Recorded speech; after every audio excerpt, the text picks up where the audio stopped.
1992, the Surface Transportation Assistance Act required the Federal Highway Administration to report to Congress on the benefits and costs of a national intercity truck route network for longer combination vehicles. The California Department of Transportation volunteered to FHWA to conduct an actual over-the-road operational test of 3 longer combination vehicles. This presentation highlights the events of those tests. 3 tests were conducted over a period of 3 weeks with the long vehicle combinations. The first being with a combination called the triples. The triples consist of a tractor, a 28-foot semi-trailer, and 2 28-foot trailers, with an overall length of 100.2 feet, using a cab-over-engine tractor. The longest truck combination tested was the Turnpike Doubles. It has a 48-foot semi-trailer and a 48-foot trailer, and an overall length of 115 feet, using a conventional 3-axle tractor. Each combination was loaded as heavily as possible without exceeding the Formula B limits. The 80,000-pound upper limit was not considered. The triples were loaded to 111,000 pounds and were within 100 pounds of the Formula B maximum. The Turnpike Doubles were loaded to 122,650 pounds, which was within 2,250 pounds of the maximum. Tests to certify braking distances were conducted on a partially constructed, unopened section of new freeway in the San Jose area. All braking tests were not completed with the Turnpike Doubles. The load had been bulkheaded to obtain maximum loading. Then, on the first loaded brake test, there was a uniform shifting of pallets, collapsing the bulkhead and breaking through the trailer nose. In these tests, the combinations varied from stopping straight to a movement of 5 feet sideways. Movement occurred to both the right and the left, although most variation appeared to the left, in the direction of the pavement cross slope.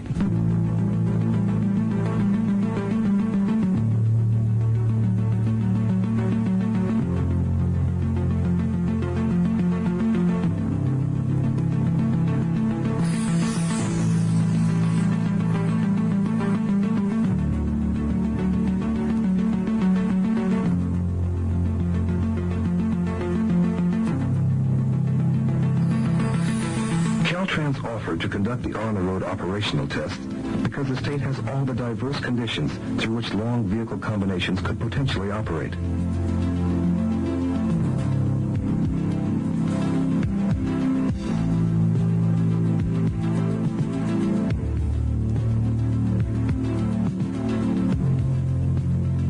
The test was intended to show the actual operational characteristics of each combination. Both the Rocky Mountain Doubles and the Turnpike Doubles consistently crossed over and climbed the curb on many of the older interchanges on the designated system.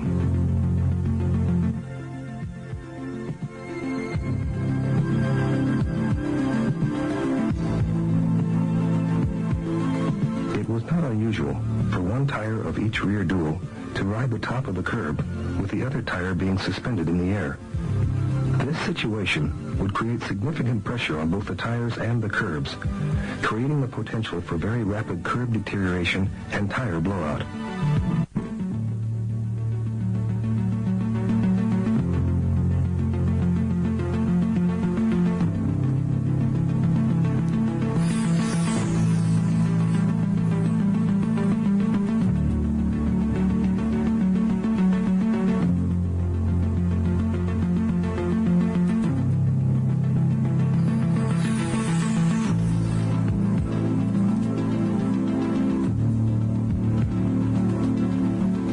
Turnpike Doubles had significant problems on existing interchanges and would affect substantial pavement edge maintenance or new facilities design standards far exceeding those existing today.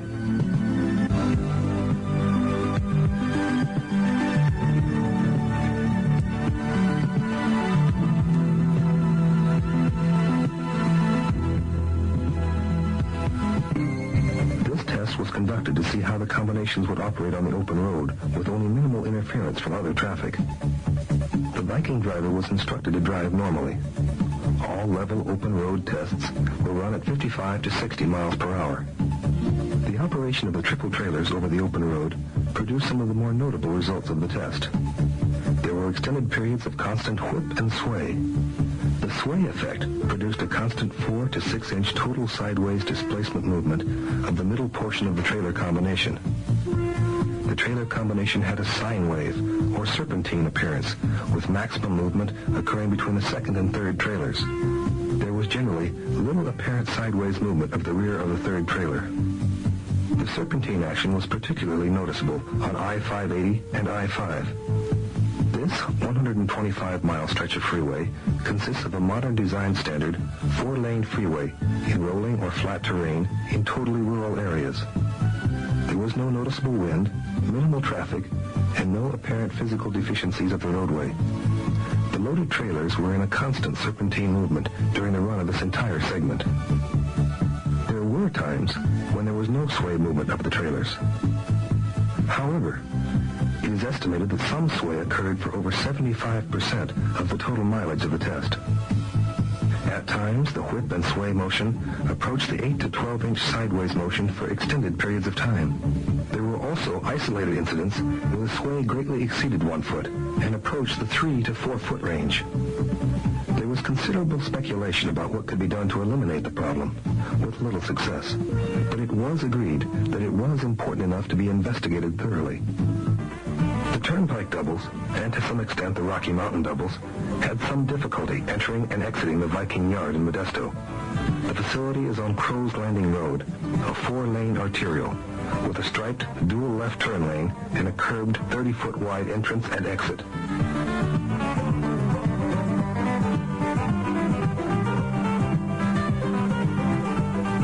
On a right turn exit from this yard, the turnpike double encroached about 4 feet into the dual left turn lane. This required stopping the traffic on Crow's Landing Road so the vehicle could make the turn. It is doubtful that the combination could make this move safely without considerable waiting for a traffic opening. At many intersections, and especially for the turnpike doubles, left turns were not made from the left turn pockets. The reasons were that the left turn pockets were not long enough for the test vehicle to get into straight. There was usually another vehicle in the pocket, which further reduced the amount of space, and the driver generally needed all the room he had available. Turnpike doubles required 2 full lanes.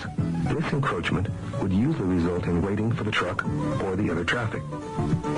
The possibility also exists for potential damage to curbs, signs, and signals at intersections, or traffic being caught between the long combination and other fixed objects. Speed measurements were made on 2 grades to test the long combination's hill climbing ability. The slow speed, along with the number of trucks traveling over the grapevine, produced a potential problem area. Normal operation is when the slower trucks use the far right lane. Then the faster trucks use the lane left of that one to pass, and the autos have the inside 2 lanes for the same maneuvers. But the long combinations were so slow that even the slow conventional trucks had to pass them. When this happened, the faster trucks took one of the lanes usually reserved for the automobiles, leaving the cars with only 1 lane. This condition substantiates the need for a reasonable minimum speed on these grades. The long combinations were also observed going down the 6% grapevine grade. With both the triples and the turnpike doubles, there was considerable smoking of the brakes. However, there was never a loss of brakes. A variety of conclusions can be made when comparing the longer combination vehicles with other existing 5-axle trucks. There were generally some very apparent differences between the long combinations and standard combinations. The more prominent problem with the triples, which could prevent their universal operation, was the constant whip and sway, which could create problems in dense traffic conditions. The turnpike doubles also proved very stable on the open road, but were even less maneuverable than the Rocky Mountain doubles. They could not successfully negotiate some interchanges within the confines of the roadway. This again would result in pavement and sign damage, even more severe than with the other combinations. The handling and maneuvering problems were even more magnified off the freeways in the urban areas. It is probable that special provisions may be needed for long vehicle combinations. In conclusion, Further increases in truck combination size must be carefully evaluated with respect to the safety of the motoring public and possible damage to the highway system. It was the intent of these tests to point out the operational characteristics and limitations of the longer combination vehicles in today's traffic conditions.